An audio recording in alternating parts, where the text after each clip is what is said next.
Most grateful to welcome you to this service. Please, we are asking you to stand up so that the church can receive you.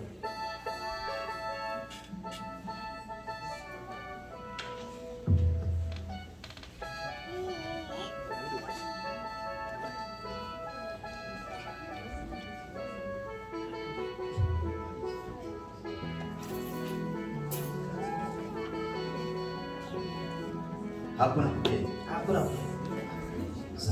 Haleluya. Amen. Haleluya. Amen.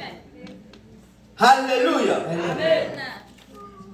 Tunaingia katika kipindi kingine. We just jump to another program cha kuweza kusikia matangazo. to listen the announcement.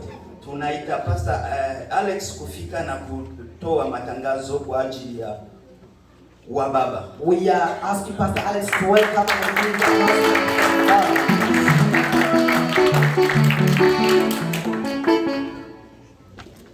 Bwana Yesu asifiwe. Amen. Bwana Yesu asifiwe tena. Amen. Asante sana. Inakuwa ni kwenye muda wa matangazo. It is a time of announcement. Basi matangazo ambayo tunayo, The announcement that we have, tunawaomba ili watu waweze kuyasikiliza kwa makini, we are asking you to listen carefully, sababu ndiyo msingi wa kanisa hili. because that is the foundation of this church. Basi kwa ambao wasionijua, mimi ni Pastor Alex. For the people who doesn't know him, he's called Pastor Alex. Na nashukuru kwa siku ya leo sababu ni sikukuu ya wababa. I'm probably thankful today because it is a Father's Day. Najua kila mmoja anajua faida ya baba. Baba ni nani? I believe everybody knows the benefit of a father. Who is a father? Najua Mungu alipomuumba binadamu ameanzia kwanza kuumba mwanaume. And you know the time God created a human being, he started by creating a man. Na nyuma ya hapo akaumba mwanamke kutokea ubavuni wa mwanaume. And after then he created a woman through the man. Thank you. Basi kwa hiyo na tunajua baba anakuwa ni kichwa cha nyumba. And as we know that the father is the head of the house. Basi kwa hiyo mbele ya yote tungepepea mikono kuwapepea wa baba. Sababu ni siku yao. Leo ni siku ya fathers because it's that day. Basi hiyo ilikuwa ni tangazo la kwanza. And that was the first announcement. Basi tunaenda kwenye matangazo ya kanisa. We are moving straight to the announcement of the church. Basi siku ya Jumamosi, on Saturday, tunakuwa na kundi la maombi. we have the intercessors day. Na maombi hayo yanaanza asubuhi kwenye saa 4. And the prayer will begin at 10 a.m. Alafu yanaisha kwenye saa 6:30. And do wind up by 12:30. Inawezekana kuwa maombi kama Mungu ameongoza vizuri, yanaweza akapita muda huo. It might be that God has led very well, it can pass in that way. Basi na hiyo siku ya 6 kunakuwa mazoezi ya kwaya. And the same Saturday also we have the rehearsal of the true worshipers. Na mazoezi hayo yanaanza na saa 4 hadi saa 7. And that rehearsal will take from 10 a.m. to 1. Na jioni siku hiyo ya 6 kunakuwa Bible study. And the same ambayo inaanza saa 10 za jioni. And the same Saturday we are having the Bible study that start at 4 p.m. Watu wote wanaalikwa kuwa kwenye and each and Bible every study hiyo. is invited to come to the Bible study. Tangazo linafuata ni kipindi cha kushukuru. Baraza limeamua kwamba kipindi cha shukrani kiwe kinafanyika Jumapili ya mwisho wa mwezi kwa kuepuka kupoteza muda wa mahubiri ya kila siku ya Mungu. The committee of the church has decided that all the Thanksgiving and testimonies has to be happening by the end of the week, the last week of the month. It is just to prevent the wastage of time. Basi kwa hiyo tarehe 4 mwezi wa 7 mwaka huu ni siku ya Mungu ya kutoa shukrani. Now July 4th is the day that we're going to give our testimonies and thanksgiving. Meza ya Bwana. And the Holy Communion. Meza ya Bwana itakuwa inafanyika kisha miezi miwili. And the Holy Communion will be taking place after 2 months and the first week of the month. Kwa hiyo meza yetu ijayo itafanyika tarehe 8 mwezi wa 8 mwaka huu. And our first Holy Communion will take place August 1st. Is it August 1st? August 8th. Thank you. Tangazo la tatu inahusu kwaya yetu itakuwa na mkutano wa sifa na maabudu kanisani hapa. And our choir will have the praise and worship session that will take place here at the church. Tarehe 24 mwezi wa 7 mwaka huu. It's going to be July 24 this year. Wakristo wote wanaalikwa kufika kwenye mkutano huo na maombi yenu yanahifadhika sana. And every believer is asked or pleased to attend the praise and worship program, and your prayer is needed. Tangazo la 4 ni sikukuu ya vijana. And the fourth announcement is about the youth. Tarehe 12 mwezi wa 8 ni sikukuu ya vijana ulimwenguni kote. August 12, it is the day of the youth all the worldwide. Vijana wa kanisa letu wataifanya sikukuu hiyo tarehe 14, yani tarehe 14 na tarehe 15 mwezi wa 8 mwaka huu. And our youth going to do that day, which will be 14th and 15th. There you go. In August this year. Kwa kanisa kwetu hapa. In our church. Na siku hizo mbili ibada zote zitaongozwa na vijana. And in those 2 days the service is going to be led by the youth. Na tangazo la mwisho ambalo ni la 5, mchango wa majenzi la kanisa. And the last announcement, it talks about the contribution of the construction of the church.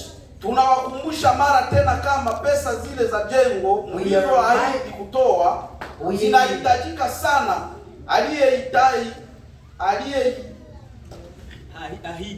Aliyeahidi amuone Papa Nazer au Papa Adolf.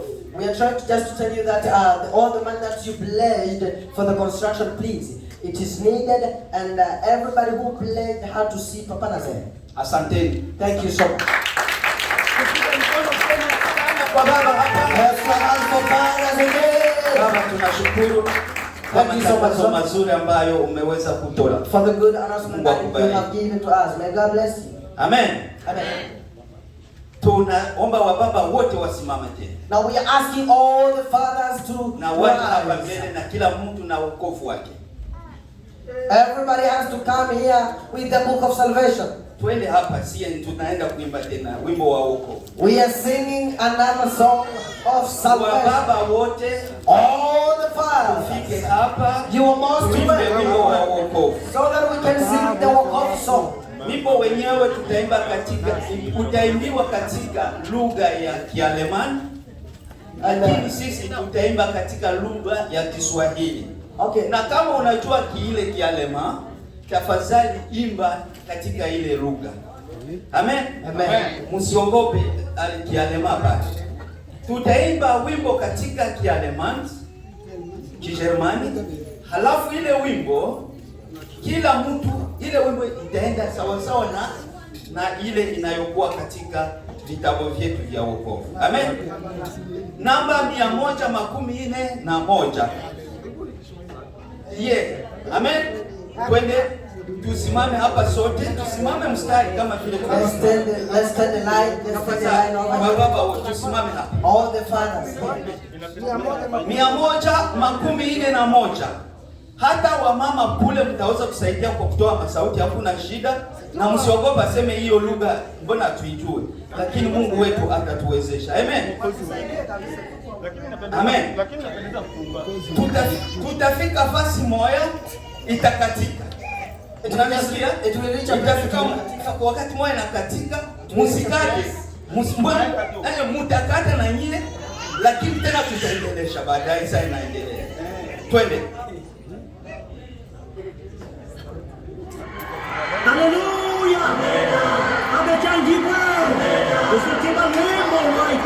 wako 800 na emu nyimbo cha uwanja tunoshekenyenye bakombi bose babikombokomboa baracutuka imbere abeca waenge na Changera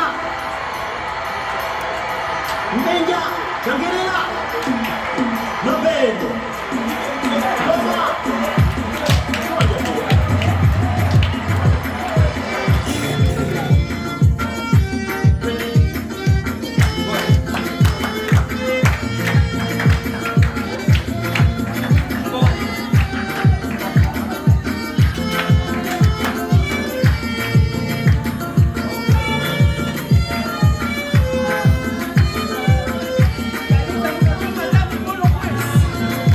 Aka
Kijerumani. You have sung very well with the German. Bwana tusaidie sana. Amen.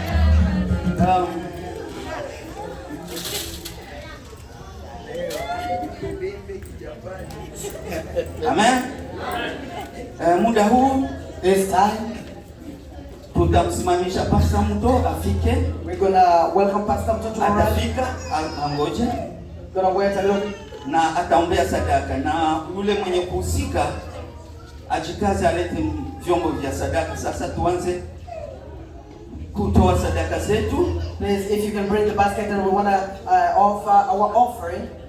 Watoto tunawaomba sasa msaada, mtusaidie sasa na shida. Now you can help now the fathers.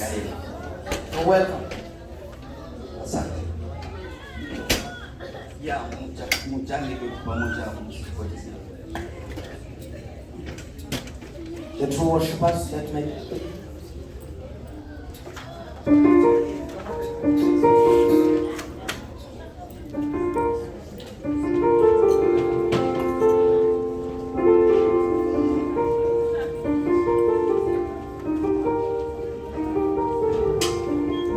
Tunaomba kwa kanisa kama tunaweza simama wote.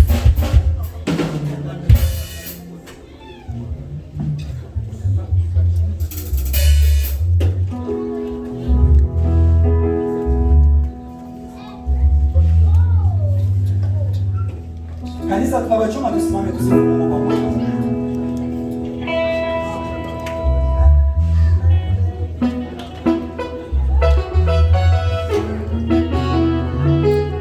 Oh nani, oh nani.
Amen. Amen. Amen. Mwende mkae.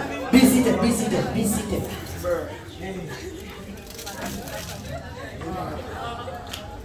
Amen. Amen. Amen. Mtacheza sana msiogope. Mnataka mcheze muoneshe kama tuliwazaa kweli. Na neno fulani hizo tuliwazaa.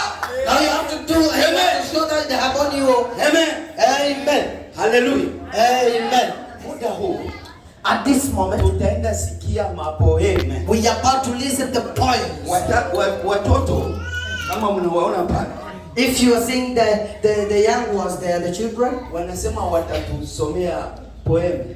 they say they're gonna do the Kwa poem for us. kutushukuru na kwa kutuombea Mungu. Is to thank us and to pray God for us. Sijue watasema mlugha gani, lakini najua wametayarisha Mkiingereza. Jumbo ni Waingereza, unajua shini wengine ni It is English. kama sijue mtafanya nini bibiani. Na baadaye And after na that, sisi kama wazazi and we, like, tutakuwa na neno moja itasomewa tu. there is just one Na word that mtumishi wa gonna Mungu Nazee alienda wapi? Simona. Papa Nazera has disappeared. Papa, he's here. The Mungu awabariki. Amen. Amen. Niko namtafutia pale kumbe. Sasa tutaenda kuita vijana watatu. We're gonna call the three. Mmoja atafika na anasema vyake. The three vijanas will Tunampigia appear and mikono. speak whatever they Wengine will. anakuja tunampigia mikono And na the other one will come and they also- tunampigia mikono They kwa will do ajili ya the same. yale Yes. ambaye atasema kwa ajili ya baadaye. Amen. Amen. You're welcome. Let's have time, please. Let's be very quick.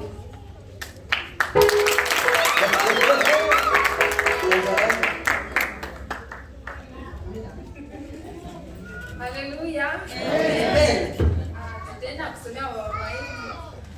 Kila masiku tunakuwa na shukuru kwa baba yetu, tunakuwa na sababu kwa baba yetu. Wakati tunasoma masa sasa tunasahau kama baba nao walikuwa pale kusaidia mama yetu. Siku ya leo na sisi tena kuwashukuru. Ile tuliani. Haleluya. For all fathers. Daddy, you are so special. I love the time we spent together. I just want you to know. That's daddy ever. So tuko naenda kusema baba yetu wako baba mzuri kila siku, wanatufanyia vitu vya mingi kila wakati. Tunakuwa na sababu ndio kuwashukuru, lakini Mungu awabariki baba wote dunia yote. Na Mungu awabariki.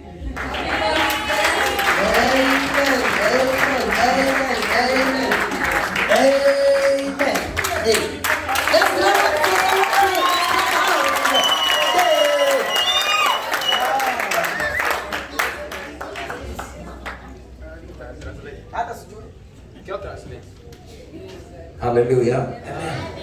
Yes, tunasomewa baba. We are reading for the fathers, Lakini iko katika lugha ya Kiingereza. but it is in English. Tunasema hivi. Walk alongside with us, fathers.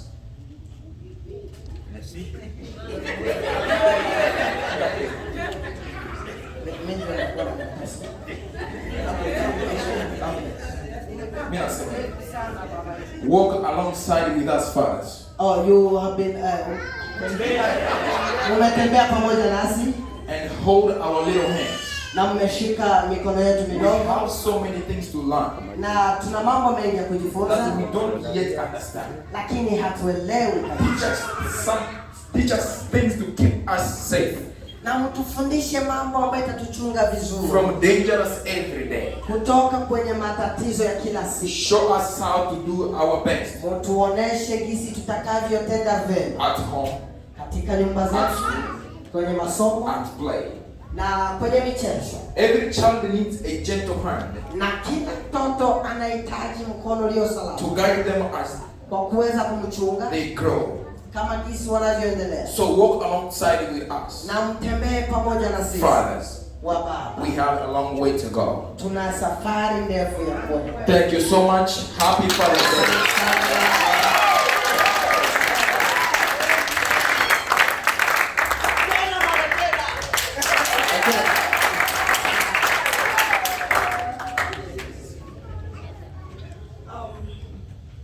Jambo kanisa. Greetings to the church. I want to thank all the fathers Nataka niwashukuru wakina baba wote. I was not raised without a father, but I have a beautiful father, this handsome father. Niliweza kukomalishwa bila baba, lakini ninawaona wababa wengi ambao wananipenda hapa. So this is Hallelujah. Na hii ni kwa ajili ya wababa. Dear God, baba yangu, I thank you for everything and for giving me the best dads I have. Ninakushukuru kwa kunipatia kila chochote kizuri ambacho ninacho. You must really love me for giving me this. Na kwa kweli ulinipenda kwa kunipatia hivi because I could not wish for anything else. Na singeweza kufanya chochote. Watch over them na kuweza kuviangalia and bless them na kuweza kubariki and keep them safe everything they do. Na kuweza kuwabariki na kuwalinda katika kila yote ambayo mnafanya. And I hope you put your blood over them. Na naamini kwamba upendo wako utakuwa juu yao for everything they do, kwa kila chochote au kila jambo wanalofanya. I cannot ask for anything else. Na siwezi nikaomba kitu kingine. But the fathers you've given to me are more. Lakini baba ambayo ulinipatia anatosha.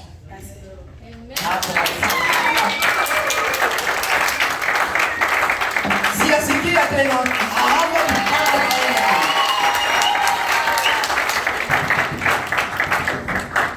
kwa niaba ya wazazi Papa Nazer atafika na kusema neno na kusoma lile ambalo limeandikwa. Papa Nazer will come and say something and say what is written.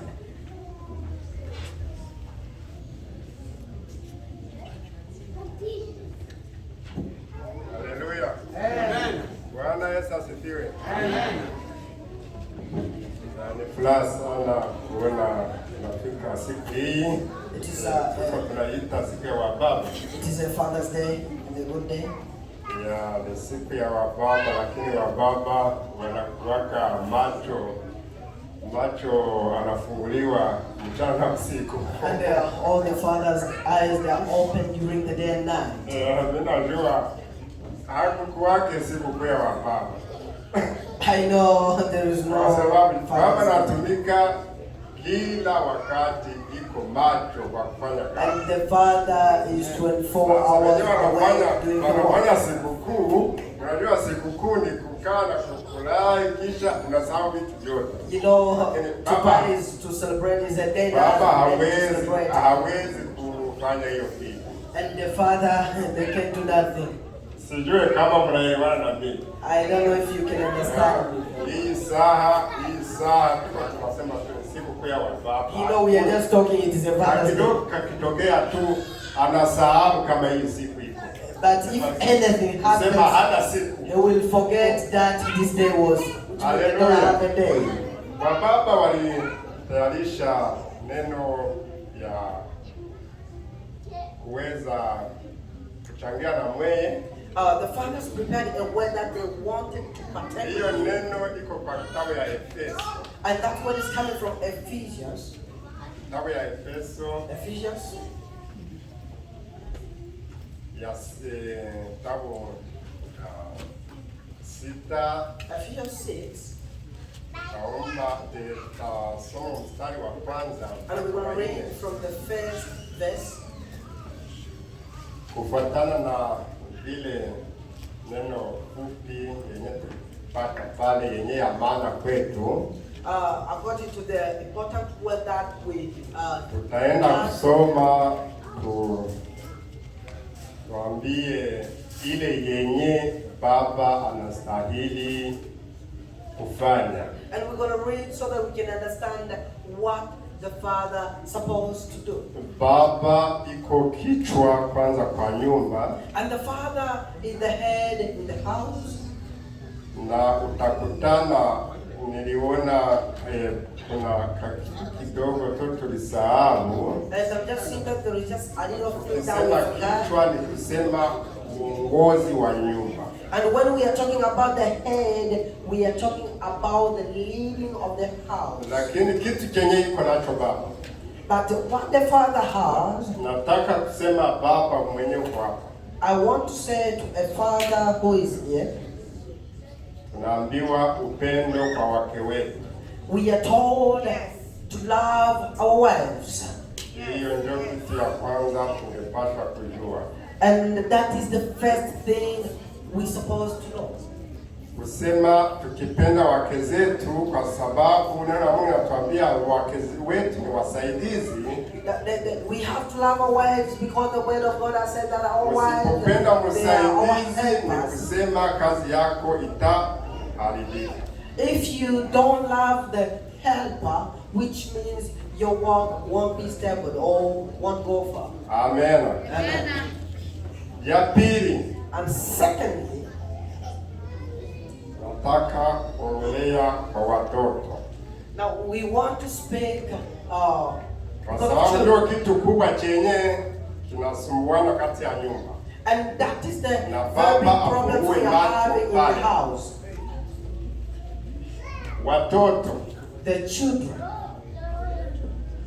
mtii wazazi respect or obey your parents katika Bwana, in Lord, maana hii because this, ndiyo haki unayo. that is the right you have. Hapa ni watoto That kusudi are wamsaidie children, nani? Baba. so that they can help the father. Anatuambia heshimu baba. They say Na respect mama or obey yako. your father and your mom. Haleluya. Amen. Upende heri, upate heri na uishi siku nyingi katika dunia hii. So that you can be favored and live long in this world. Hiyo itakuwa kukusaidia kusudi kesho na wewe uwe baba. And that gonna help you so that tomorrow you can also become a father. Na mjue hivi sio tuko tunaenda And you have to know that as na we miaka are going, yetu, and on our age, lakini mjue ukisumbua baba na mama, you have to understand whenever you disturb mom and unawekea na dad, wewe kesho. and Wakati utakuwa also baba, the time you become a utakuwa father, mama, you will be a mother. utakuja kujua. You will come to understand. Kwanza utafika juu hauta, Biblia inasema hautakawia. Utakufa mapema. Labda kuna wenye watafika. Maybe Lakini there's other people that will reach there. ile usumbuaji unamfanyia baba na mama, But that trouble you are causing to a utakuwa mom and dad, kuikumbuka ile wakati na wewe. you will come and remember that one day. Kusudi masiku zinakupitia vitu mingi. The days are hiding a lot of things. Amen. Amen. Na nyie, nanyi baba, And also the fathers, msiwachokoze watoto. don't trouble your children. Haleluya. Amen. Msiwachokoze watoto wenu, Don't trouble your children. lakini But muwaleye katika adhabu take care of na them. maonyo ya Bwana. Take a good care of them in a good leading, and also the advice of God. Maonyo ya Bwana iko hapa. And the advice of God is in this book. Baba, sio kusema utalea na fimbo au kitu kingine fulani. You are not going to lay with fimbo or another thing. Kusema hii neno tu It means it is just this inatosha way. kwa kulea mtoto. It is enough to lead or to guide the child. Akikubali kuogopa hii, And if the child has accepted to fear this, mambo yote naisha. everything is off. Niko nafurahia wakati naona kuna mtoto wa Papa Junior.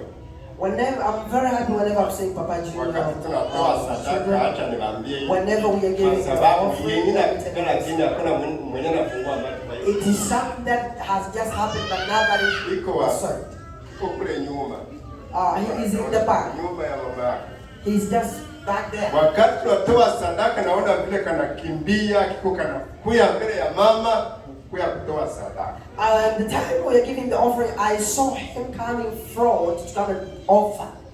hiyo kitu kile mtoto that child ilishamwingia kama kuna kuwaka wakati wako he has already understood that there is a time that we need to pay the offering in the house of the Lord.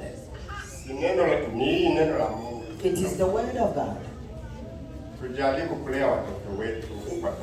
Let's try to take a good care for our children through the word of God. May God bless. Maratena sisikia tamaki amkupigia ta. Mupige basi.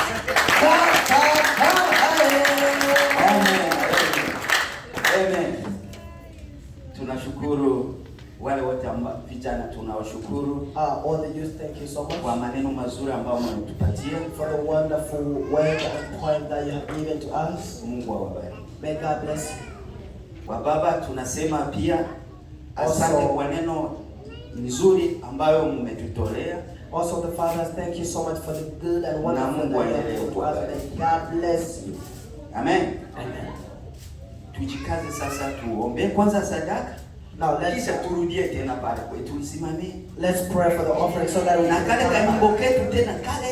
that we are starting from where we stop. Mungu akubariki. Pastor Mundo, simama baba. Pastor ile sadaka na tuone. Tuombe. Baba mtakatifu, mtakatifu, Mungu wetu wa mbinguni, Mungu wa upendo, tunasema asante kwa ajili tena ya siku ya leo. Umetuwezesha kufika tena hapa kwa ajili ya kusikia neno lako na kukusifu na kuabudu wewe. Baba, tunakwenda kutoa zaka hii mikononi mwako, ambao wana wako wamekwenda kuitoa kwa ajili yako. Bariki Mungu, bariki wote ambao wamekwenda kunyosha mkono kwa ajili yako. Na pia Mungu, endelea kuwabariki wote ambao wakupata neema ya siku ya leo kwa ajili ya kukutolea wewe. Endelea kuwatia moyo ili siku nyingine Mungu wapate kutolea. Na zaka hii Mungu ambaye imekwenda kutolewa katika kazi zote za mikono ambazo zitakwenda kufanyika, endelea kutia mkono wako wa baraka ili kazi yako ipate kuendeka vizuri. Tukiomba hayo katika jina la Yesu Kristo na Mwokozi wetu, na tuseme amen. Amen. Na Pastor utakuwa introduce yule atatupatia neno kisha. Hawa sitawagusa tena, sitawasemesha tena. Unapata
Thank you, Jesus. Thank you, Jesus. Thank you, Jesus. Thank you, Jesus. Thank you, Jesus. My God. Mungu kama wewe. Thank you. Thank you, Jesus. Thank you, Jesus.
Mungu kama wewe Jehova. Kuliko kunyamaza ndani ya ukumbi wa hekalu la Adonai. Ijapokuwa hawana maneno ya kusema, sema tu hakuna Mungu kama wewe. Nimejua umeridhika na maisha yako, lakini ungesema tu hakuna Mungu kama wewe ingetosha. Anachotaka ni mdomo wako ufunguke, useme jambo. Sema maneno machache. Yes, Lord. Yes, Lord.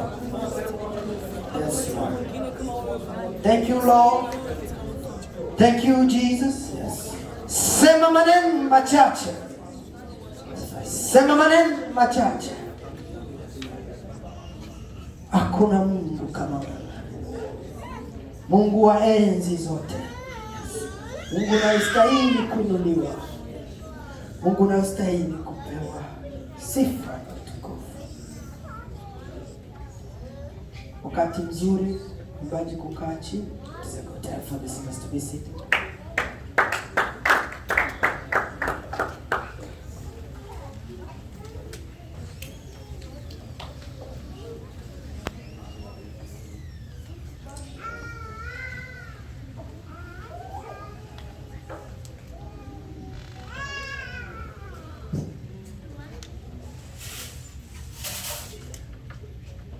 Siku mzuri sana. It is a wonderful day. Siku ya kupendeza. It is a awesome day. Siku mpya kwa kila mmoja wetu. A new day to each and every. Mpaka sasa hatujajua jioni itakuwaje. And we haven't yet know how the evening gonna be. Mambo ya jana tunaweza tukayazungumza. We can speak something for yesterday. Lakini ya saa moja kutoka sasa, but 1 hour that is ahead of us, bado ni mambo ya siri. It is something in the secret. Kwa hiyo tunapokuwa ndani ya ibada, and whenever we are in the service, wakati tunamshukuru Mungu, whenever we are thanking God, sio kwa sababu ya yale ambayo ametenda, is not about what he has done, ni kwa sababu pia ya yale ambayo atayatenda baadaye. It is also because of what he will do later. Anaitwa Alpha and Omega. He is called mwanzo na mwisho. Kwa hiyo alijua nyakati za kuishi za kila mmoja wetu. He knew the time of living of everybody. Unapoangalia nyele za Mercy hapa mbele, and if you look at my hair over here, ni nyingi sana, a lot. Tena ni kamoja probably. Ndio ukajikusanya wote kwa pamoja. I'm telling you, it just came together. Sisi tunaona rangi nyeusi. We are seeing the black color. Lakini Mungu anajua hesabu ya hizi nyele. God is able to count the savings.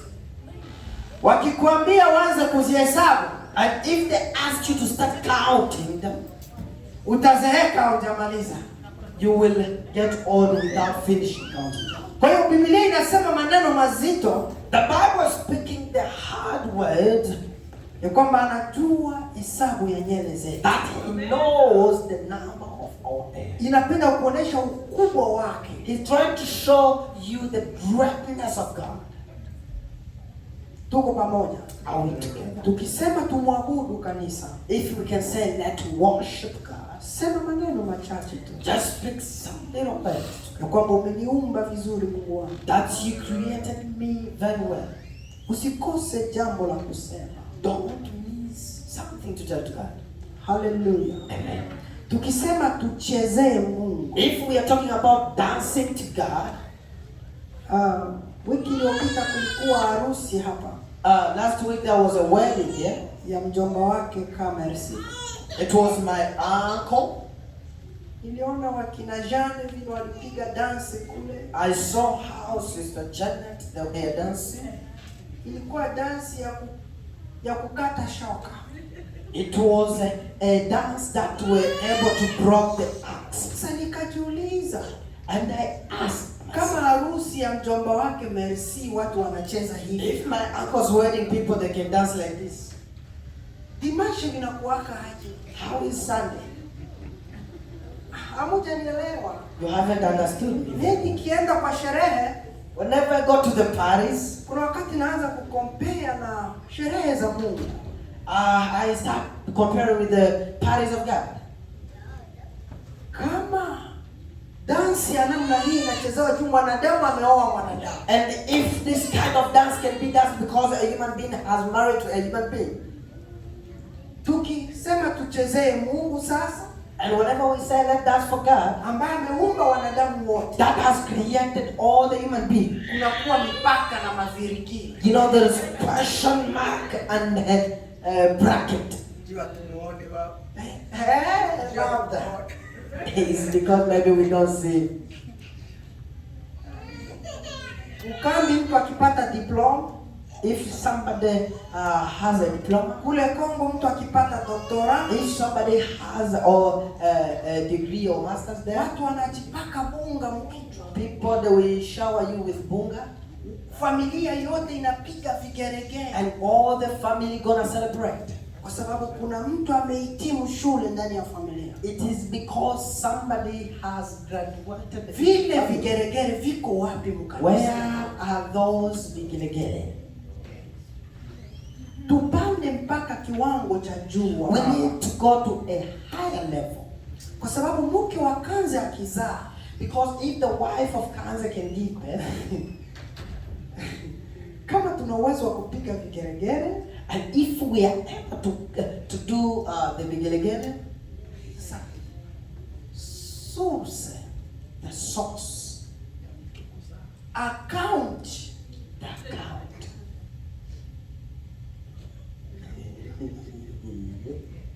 ya watoto, the account of the children.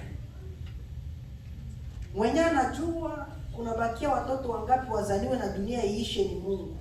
It is only God who knows how many children will be born and the world will end. Akizumu, Mungu akizumu account yako, and if God just zoom his, anajua namba ya watoto ambao wanabaki wazaliwe na dunia iishe. He knows the number of the children that will be born and the world will end. Sasa sie tunakuwa tunashangilia matunda. We are the ones who celebrate the fruit. Tunasahau mpanda matunda. We forgot the one who planted the fruits. Papa Amos, karibu na Mungu akubariki. Papa Amos, you are very much welcome and God bless you. Hallelujah. Amen. Bwana Yesu asifiwe. Amen. Siye yule asimama, Yesu asimama naye. Siye yule asimama, Bwana asimama naye. Siye yule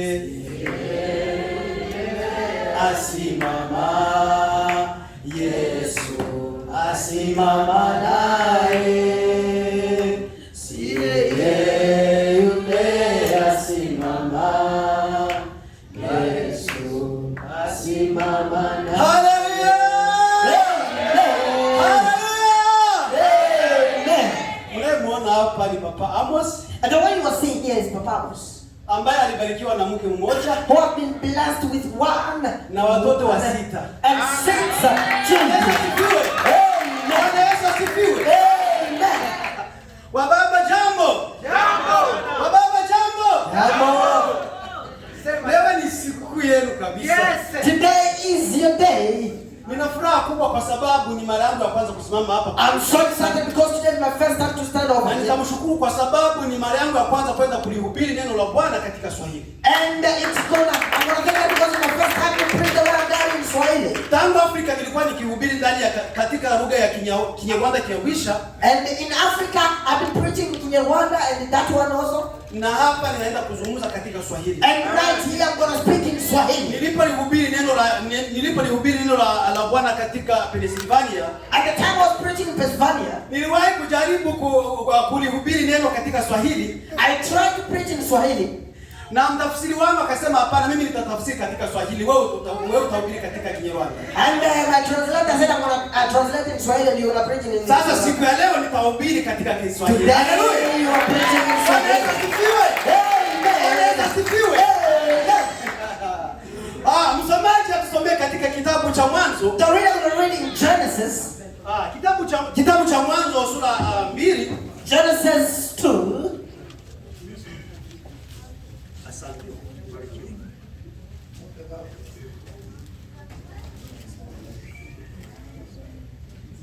Tutasoma neno la Bwana kitabu cha Mwanzo sura 2 mstari wa 15 hadi 17. We're going to read Genesis 2 15 to 17. Kama kuna yule ambaye amepata Swahili. Mimi niko na lugha ya Kinyarwanda hapa. I have Ndio.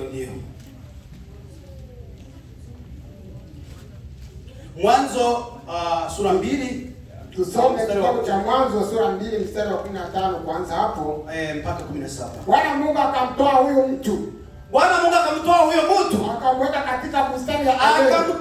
Akamweka katika bustani ya Edeni. Ailime na kuitunza.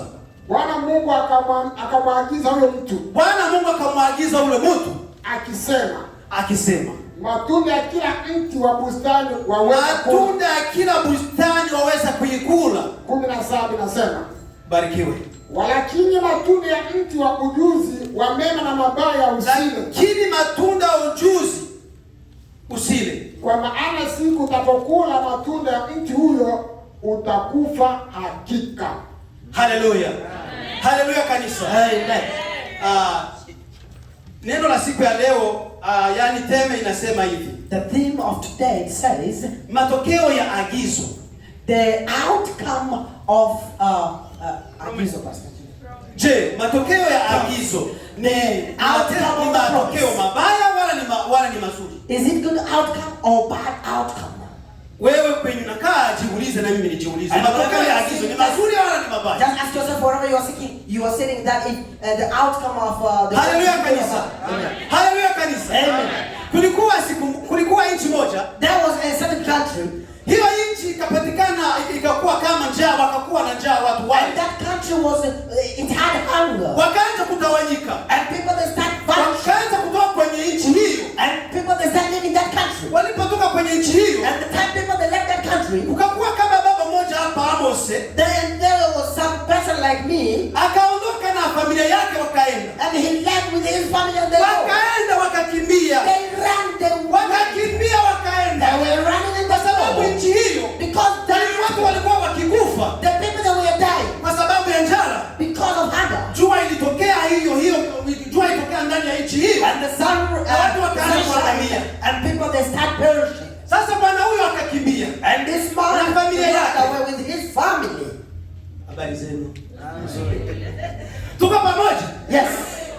Nani mwenye atanikumbusha neno lenye tumesema teme yetu ni nani? Who will remind me the thing? Agizo ni mbaya ama nzuri? Asante, ubarikiwe. Agizo ni mbaya ama ni nzuri? Is it the promise, is it good or bad? Matokeo ya agizo. Matokeo ya agizo. Asante pastor, ubarikiwe. Bwana huyo akakimbia kaenda na familia yake. And this man he ran with his family. Wakaenda mpaka kwenye pori. They went in the forest. Wakaenda mpaka kwenye pori wakakimbia. They went in the forest running away. Wakafika kwenye mto. They reached at the river. Na kwenye mto hiyo hakuna namna ya kuvuka. And on that river there's no way to cross. Kwa sababu ya kuchoka. Now because they were tired. Wakaikala pamoja na familia yake huyo bwana na bibi yake na watoto. They sat with his family there. Kwa sababu walikuwa wamechoka. Because they were tired. Pamoja na njaa. And also they were hungry. Na watoto wakilia. And the children were crying. Kwa sababu ya njaa. Hallelujah. Because of hunger. Hallelujah kanisa. Amen. Na kunguru bwana alipokuwa anasinzia. And the kunguru jamani. Yeah, sema Kenya. Huyo ndege. Yes. Ikachungulia wakati ilikuwa kwenye mti ikachungulia ikaona. At the time it was on the tree and wale watu. He said these people. Mbona ninaona kama wananungulika sana. It seems like they're sad. Sababu gani wananungulika ni nini? And why they look like this? Bwana walikuwa wanasinzia, alikuwa ndani ya chini ya mti. And the man was under the tree. Pembeni ya maji kwenye huo mto. Just close to the river, on that river. Akaanza sikia kunguru iko juu ya mti. And he had kunguru on the trees. Just say that. Akaanza kusema hivi. And he sang like this. Ninasikia ndege iko na jiuliza. I can hear the bird. Kumbe kunguru nayo iko na waona. And that bird was watching them. Ikawakaribia kunguru hiyo. It just got close to them. Ikawaambia mbona and said, "Why are you looking like this? What is the problem?" Bwana akamwambia mzee kunguru, kwetu kumekuwa njaa, watu wanakimbia, tumekosa twende wapi? And the man was telling the man that on my place where I'm coming from there is hunger. I don't know where to run from. Mzee kunguru akamwambia, ingia kwenye mabawa nikubebe kwenye chakula hiko. And the bird asked the man that, "Come on my wings and I will take you where there's food." Basi kunguru akawachukua familia yote. And that bird took the whole family. Kufika ngambo to reach to the other side. Wakakutana mangombe, and they found cows. Wakakutana mambuzi, they found the goats. Wakakutana machikeni kule, and they found all the kuku. Hallelujah, amen. Na imani nyinyi wote kuna wamoja ambao wamekula chicken. I believe there are some people wamekula kuku. Inawezekana kuna wale ambao wamekula chicken. I believe there are some people that have ate kuku.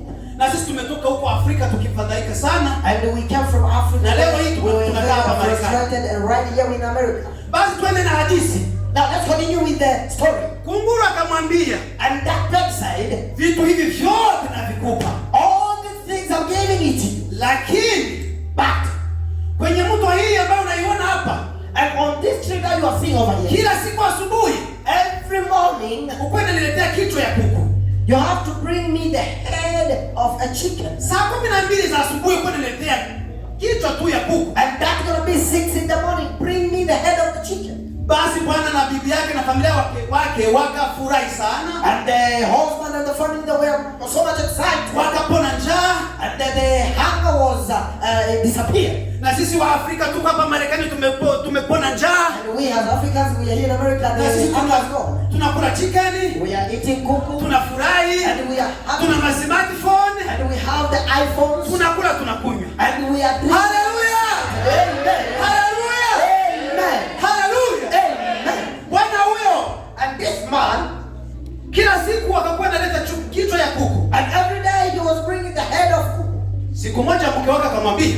And one day the wife asked, Bwana, my husband, kila siku utakuwa nateseka ukibeba kichwa ya kuku, lumande na kupiga. Kwa nini sumuwe uwe kunguru? Every day you will be suffering taking the head to that bed. Upone ile asubuhi ya kila siku. You can just kill that bed so that you should not be going to die every morning. Basi bwana huyo akatafuta mtwangio. And that man, he looked for the mtwangio. Mnajua mtwangio? Do you know the mtwangio? Ile ya kupanga sombi. If you know when you have to start sombi. Bwana kalamuka asubuhi bila kwenda na kichwa ya kuku. And the man went up in the morning without the head of the chicken. Akamtega kunguru. And he trapped the kunguru. Kunguru akakuja. And that bed came. Na bwana amelala kwenye kichaka. And the husband was lying somewhere there. Karibu na maji hiyo. That's close to that river. Wakati kunguru alikala pale, at the time that bed came, bwana katokea kwenye kichaka na kumpiga kunguru kutafuta kumuua. And the man just appeared to try to kill the kunguru bed. akaruka. And that bed jumped. Kunguru akaruka. And that bed jumped. Kunguru anasimbuka. Hey, kunguru anasimbuka. Kunguru akaruka. And he jumped. Kunguru akaruka. He jumped. Bwana kamfuata. And that man he fall. Kunguru akakimbia mpaka kwenye mti. And the bed went to the tree. Akamwambia unanitendea nini bwana? He's telling the man, what are you doing? Nilikupa ng'ombe na mambuzi. I gave you the cow and the goat. Kila kitu. I blessed you with everything. Lakini unitendea mabaya kwa nini? Why are you doing me wrong? Je, umechoka kuleta nini kichwa ya kuku? Are you tired to bring me the head of chicken? Nina makuku za mingi lakini kuliko kunipa kichwa yangu unanibariki na kifo. I gave you a lot of chicken instead of you bringing me the head of chicken. You want to bless me with death. Ni aibu sana. It is a shame. Ni aibu sana. It is a shame.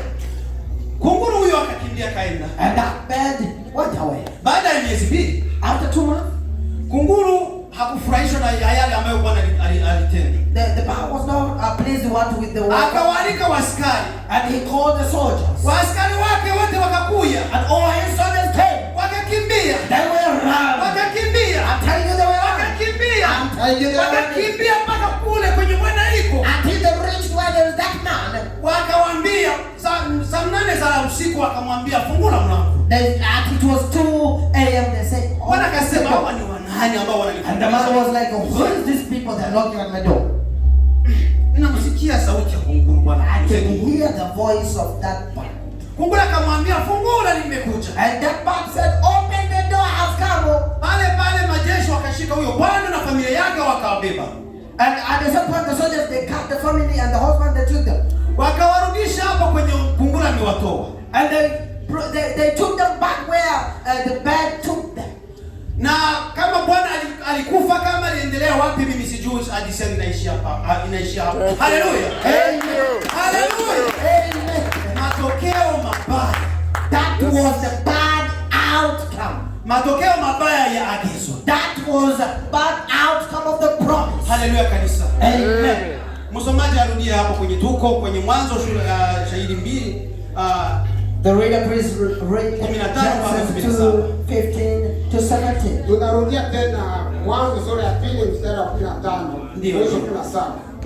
Bwana Mungu akamtoa huyo mtu, akamweka katika bustani ya Edeni, ailime na kuitunza.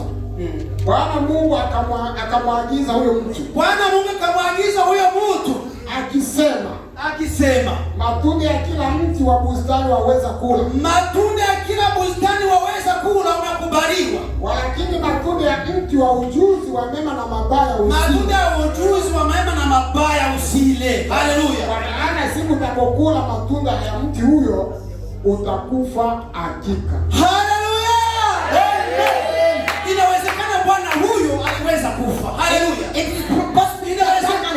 Inawezekana familia yake ilipata shida na matatizo. It's probably that his family had problems. Jiulize wewe hapa kwenye huko. Now ask yourself wherever you hapa are. kwenye Columbus. Here in Columbus. Je, unamcha Mungu? Are you born again?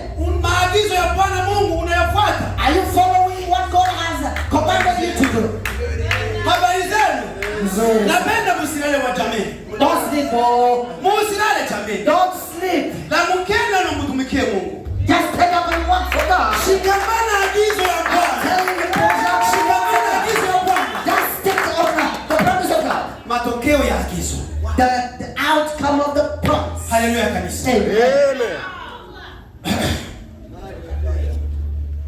Haleluya. Msomaji atusomee katika Mwanzo.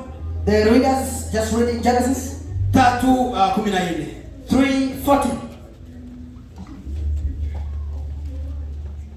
Tunasoma kitabu cha Mwanzo sura ya 3 na mstari wa 14.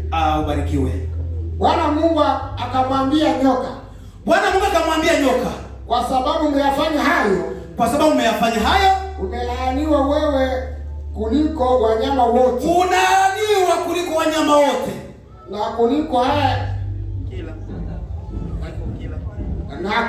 kuliko haya wani wote walioko wa mituni. Kwa matumbo utakwenda na kwa mavumbi utakula siku zote za maisha yako. Sababu ya kuvunja agizo ya Mungu, na because of destroying the command of God, kifo kinaingia. The death came. Hata nyama zikalaaniwa. And even the animals were cursed. Lakini nyoka iliweza kulaaniwa kuliko vitu vyote vya ulimwengu. But the snake was cursed more than everything in the world. Hallelujah. Amen. Na sababu ya kuvunja agizo la Bwana, and that was because of breaking the law of God, kifo kikaingia. The death came. Kumbukeni ya kwamba wakati Mungu aliweza kuwaweka ndani ya bustani ya Edeni. Remember that the time God placed them in the Garden of Eden. Ingekuwa kama walishikamana hiyo agizo. If it was that they stick on that promise, wangekula, they ate, wangeshiba, they could be thirsty, wangeikala ndani ya bustani bila tatizo. They could live in that Eden without problem. Hallelujah. Amen. Wakati mtu anavunja sheria ya nani ya Marekani, inakuwa namna gani?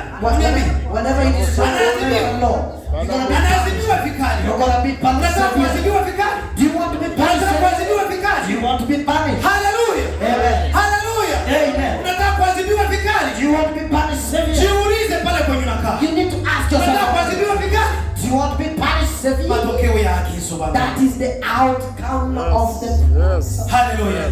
Amen. kuna hadithi nyingine ambayo ninaenda kuimalizia wa jamaa. And there's another story that I'm about to conclude with. Ni aibu sana. It is a shame. Ni aibu sana. It is shame. Kulikuwa siku moja bwana moja, and there was a day a certain man, alikuwa ni bosi mwenye mali. He was a rich person. Alikuwa na magari, he had cars, alikuwa na mandege, he had planes, alikuwa na kila kitu. He had everything. Na hatimaye huyo bwana alikuwa alishaunga ndani ya kanisa, akavalishwa pete. And that man, he married in the church and he had a ring. Ninaiona pete. Ubarikiwe sana. Bwana huyo, and that man, mke wake akagonjwa na kansa. And the wife was sick with cancer. Wakambeba Washington. And they took the wife to Washington. Wakamshindwa. And they fell in Washington. Wakambeba Dayton. They brought to Dayton. Dayton wakashindwa. Dayton fell. Wakambeba France. They took to France. France wakashindwa. France fell. Wakambeba Hindi. They went to India. Hindi wakashindwa. They fell also. Siku moja alikuwa New York. One day he was in New York. Karibu kufariki. Just close to death. Barikiwa mtumishi. Be blessed. Ni aibu sana. It is shame. Mama akafika wakati ya kufa, kaanza sikia kifo na kuja. And the woman was feeling the death in cancer. Sababu ya ugonjwa wa kansa. Because of that sickness of cancer. Na bwana huyo, and that man, ukakuja bila ambayo ni mabilioni. And there was a bill that was billions. Kwa kulipia hiyo madawa ambayo waliweza kumtunza mke wake. And to pay the bills of the medicine they gave to the wife. Na mke wake bado alikuwa hajapona. And the wife was not yet still healed. Mume wangu ninaenda. My husband, I'm going. Mume wangu ninaenda. I'm going. Ninakufa mume wangu. I'm dying. Kansa inaniua mume wangu. The cancer is killing me. Kumbuka wakati pastor iko hapa. Remember the time pastor was here. Iko anawaamuru kuvalishana pete. Whatever he's giving is making it well. Unamwambia mke wako. You tell your wife. Nitakuchunga. I will take care of you. Hata ukinyamba nitapanguza. I will wipe it. Hata ukienda wapi nitakufuata mume wako. Whatever you go we follow you. I love you. Nakupenda wewe. Mume wangu ninakupenda. I love you. Ni hatari. Terrible. Magonjwa yakaanza kutokea. Whenever the disease occurs. Bwana kaanza kuogopa bili. And the husband starts carrying the bill. Bwana hii bili inaenda kumaliza mali yangu, nitakuwa wana. This bill is coming too big, it's finishing my money. Mjini wataanza nisalau. They will start ignoring me in the city. Mke wangu ninamwacha. I will deny my wife. Mke wangu ninamwacha. I'm gonna deny my wife. Akufe wake. He shall die. Ninasheria zangu. Let me just live. Hallelujah. Amen. Ni huzuni kubwa. It is very, very sorry. Na mimi and me ninakuvalisha hii pete. I'm giving you this ring. Kama vile jinsi haikatike. And like the way it's not, there's no other problem. Upendo wetu hautakatika. And our life will never broken. Pastor Libongo. Ninamuvalisha pete kati ya umati wa watu. And I'm giving her this ring in the public. Kama magonjwa inakuya. And whenever the sickness comes. Kama shida na matatizo zinakuya. And whenever the problem, whatever comes. Kwa ubosi na umaskini. And big boss or poor. Tutakuwa pamoja. We're gonna be together. Hallelujah. Amen. Hallelujah. Amen. Bwana weka muacha kwenye hospitali. And the husband left the wife. Bwana kakimbia. The husband left the mama kabakia na ugonjwa. And the wife went with she was sick. Wakati mama alisikia baraka na muacha huko New York kwenye hospitali. And the time that the woman she had that the husband has gone. Pressure ikaingia. Now the pressure came in. Akaanza ugua sana.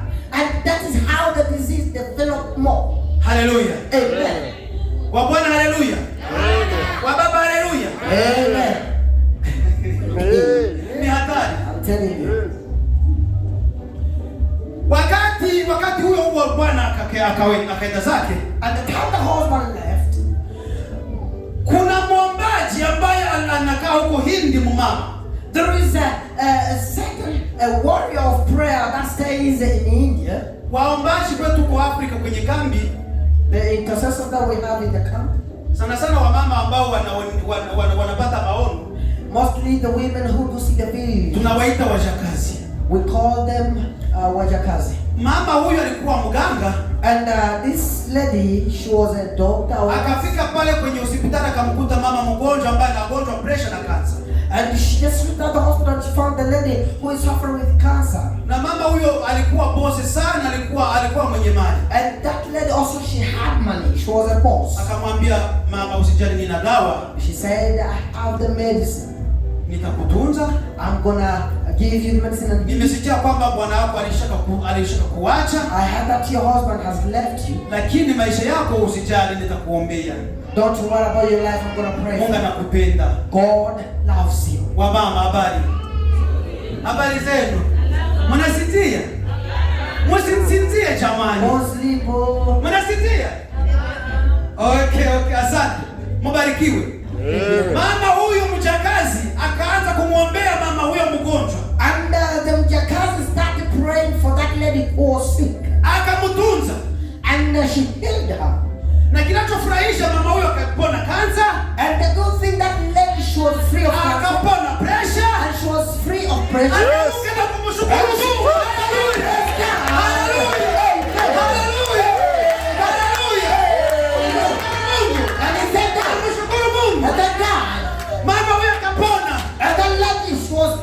Unajua magonjwa ya kansa?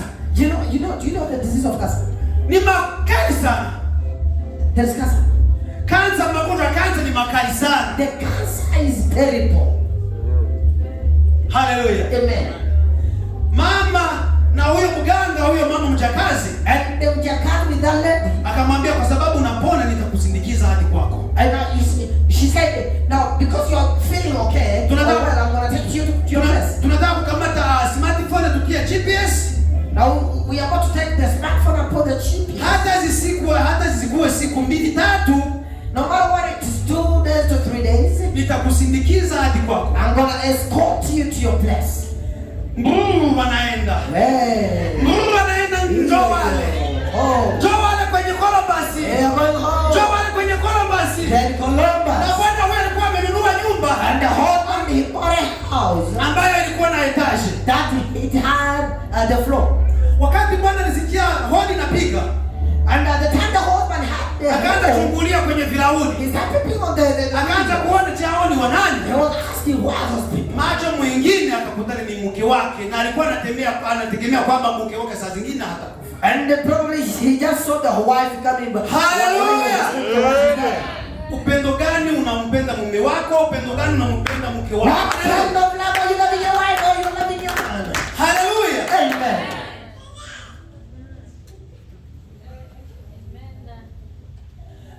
Nyuma ya miezi 2, after 2 months, bwana alikuwa na mke huyo. The husband was with the wife. Siku moja kilamuka asubuhi mapema. Early in the morning as he went up. Akavala mbio. Dressed very quick. Anataka kwenda kuona mali zake, kuzichungulia na kuona watumishi. And he wanted to go to check his money and the employees. Akatoka kwenye chumba yake. He just left his room. Nimewambia kwamba bwana huyo alikuwa na nyumba ya etashi. I told you that this guy had a house which had a stair. Na ndani ya nyumba kulikuwa maeskaliye, mnazijua hizo za kupandia. And in the house there was stair in the house. Bwana akatoka kwenye chumba kaenda. And the husband, he was going. Akaenda. He was going. Akashikufika pale kwenye maeskaliye kwa kuanza kusema shuke. And the time we wanted to descend on the stair. Akashikwa. And he just got slipped. Bwana huyo akakimbia kwenye maeskaliye, akakimbia mpaka chini. Hallelujah. Bwana huyo akakufa. And he died there. Wakati alikuwa na wazee, saa zingine mke wake ndiye atakufa na kansa. Probably he was thinking that the wife would be the first to die. Bwana huyo akatoka kwenye maeskaliye kwa sababu ya kujikwaa. And that man, he fell from the stair. Huyo chini akakufa. Na mali yake hiyo haitegemea. And the money that you were. Mama huyo akaanza ikula. And the woman was like, na wapiga swali jamani. Wapiga swali jamani. I'm giving you a question. Je, ni mama ambaye alimuua? Mniambie. Is it the wife that alimuua? Who killed the man? Bwana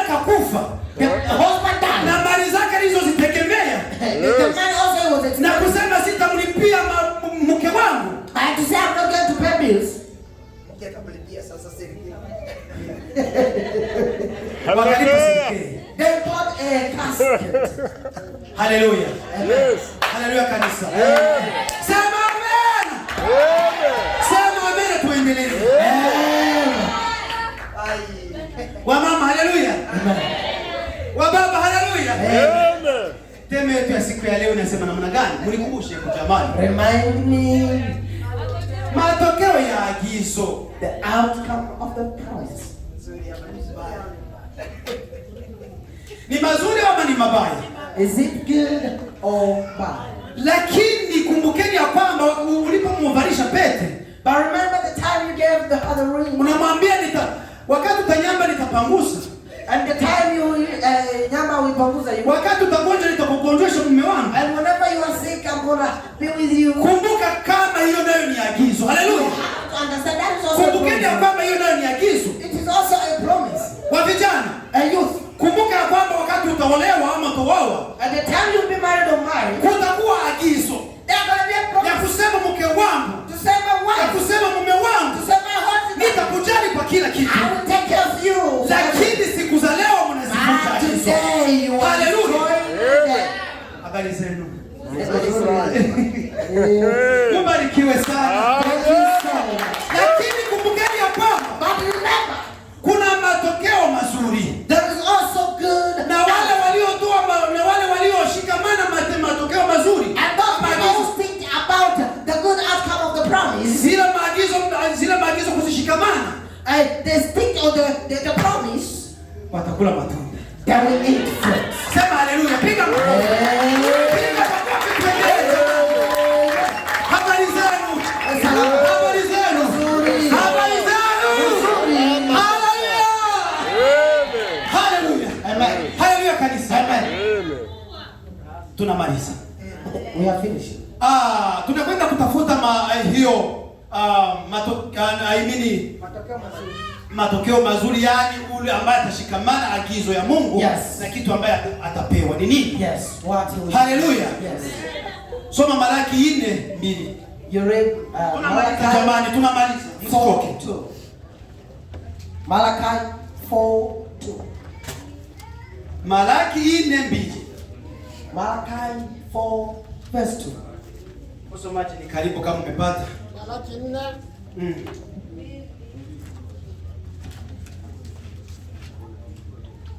Tunakwenda kusoma Malaki 4 mstari wa 2. Ubarikiwe. Lakini kwenu ninyi, Lakini kwenu nini? Soma polepole wasikie jamani. lakini kwenu ninyi Lakini kwenu nini? mnaoliita jina langu, Mnaomcha jina langu, jua la haki litawazukia. jua ya haki itawazukia. Jua ya haki itawazukia jamani. Lenye kuponya katika bawa zake, Lenye kuponya katika mabawa zake. nanyi mtatoka nje Nanyi mtatoka nje na kucheza cheza kama ndama za mazizini. Ubarikiwe jamani. Tutacheza. Tutaimba. We're gonna dance and sing. We're gonna dance and sing. We're gonna sing. Jua lenye kuponya. And that the sun. Jua lenye kuponya. The sun that heals. Haleluya. Amen. Haleluya. Nisipokawia, Without wasting time. tunarudia kwa hiyo neno ambayo tulisomewa siku ya leo. And we're gonna go back to the word that we have read today. Habari zenu. Mzuri. Tunamaliza. Matokeo ya agizo.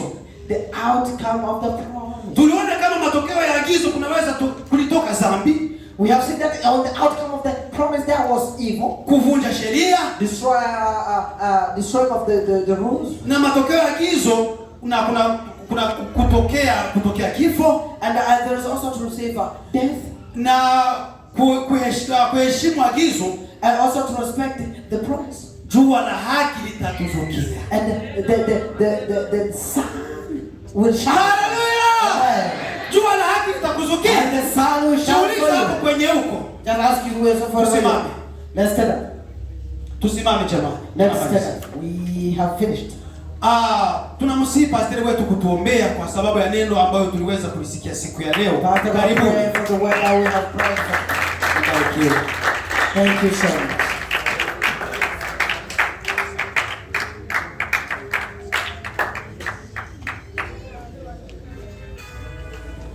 Basi Tunakwenda kumaliza.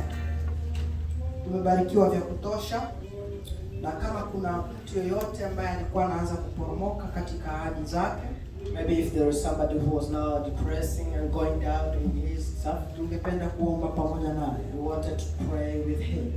Kusema kweli, ahadi, to say truly, is the promise. Mungu anaheshimu sana ahadi. God do respect the promise. Na mara nyingi kuna ahadi na agano. Mostly we have the promise and the covenant. Ukiagana kitu na Mungu, and whenever you are having the covenant with God, tukisema ahadi inakuwa kama imekosa nguvu zaidi. And whenever we are talking about the promise, is like it's not that easier.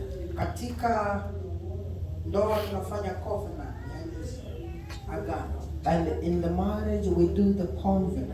Na Mungu anaheshimu agano. And God do respect the covenant. Ndio maana anasema tukiagana wawili au watatu kwenda kanisani. And that's why if we can agree 3 or 2 to go to the church, anashuka na anakuwa pamoja nasi. He will come and he will be with us. Uliagana nini na rafiki yako? What did you agree with your friend? Uliagana nini na mchumba wako? What did you agree with your partner? Uliagana nini na pastor mwenzako? What did you agree with your fellow pastor? Kuna watu wanapatia vitu ahadi ama agano. There are some people that will do the covenant with someone or the promise kwa mwezi mmoja, for 1 month, na mwezi unaofuata anavunja agano, and the following month they will destroy the promise or the covenant.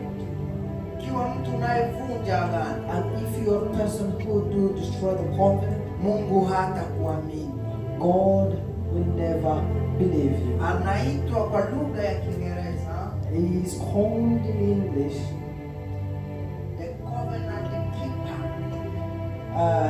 Mlinzi au mwenye mchungaji wa agano. Narudia, Waingereza wanasema he is a covenant keeper.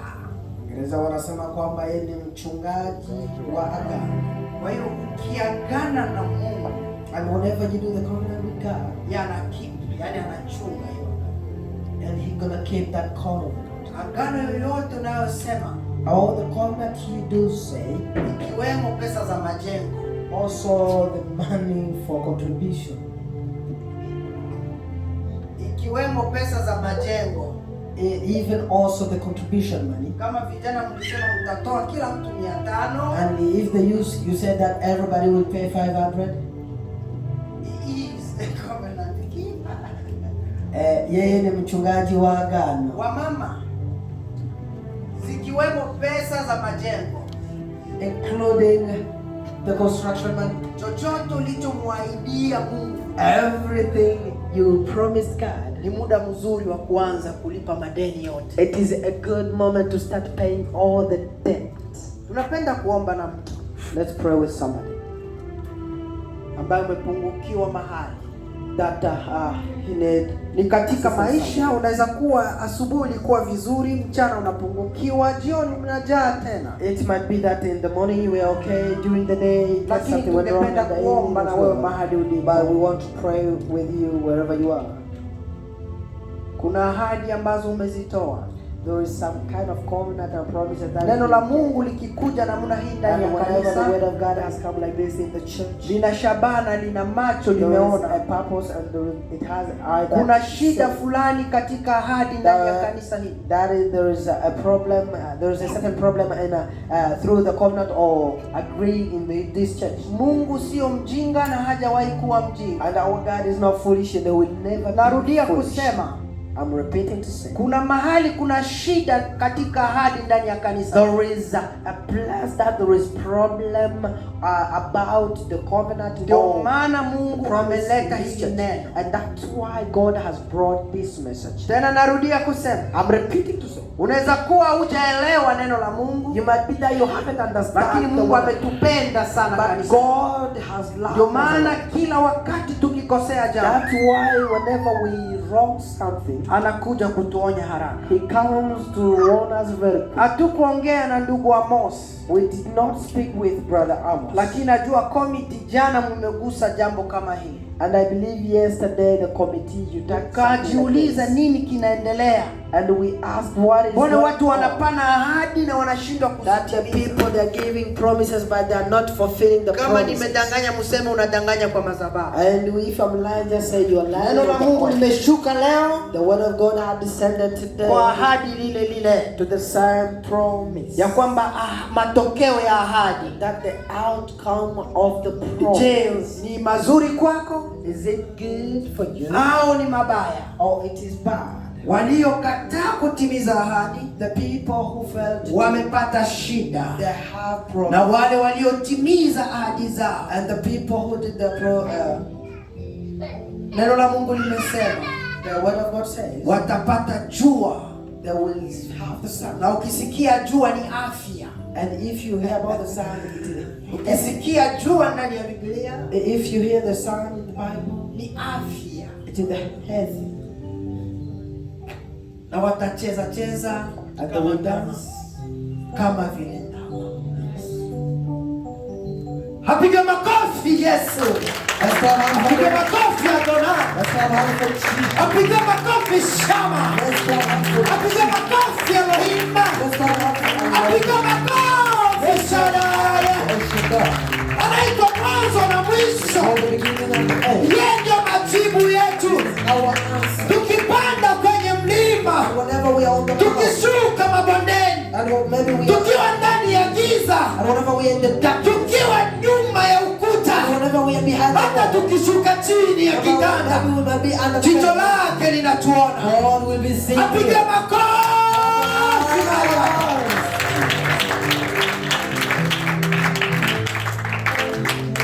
Fumba macho yako. Just close your eyes. Mama uliye mahali hapa, fumba tu macho.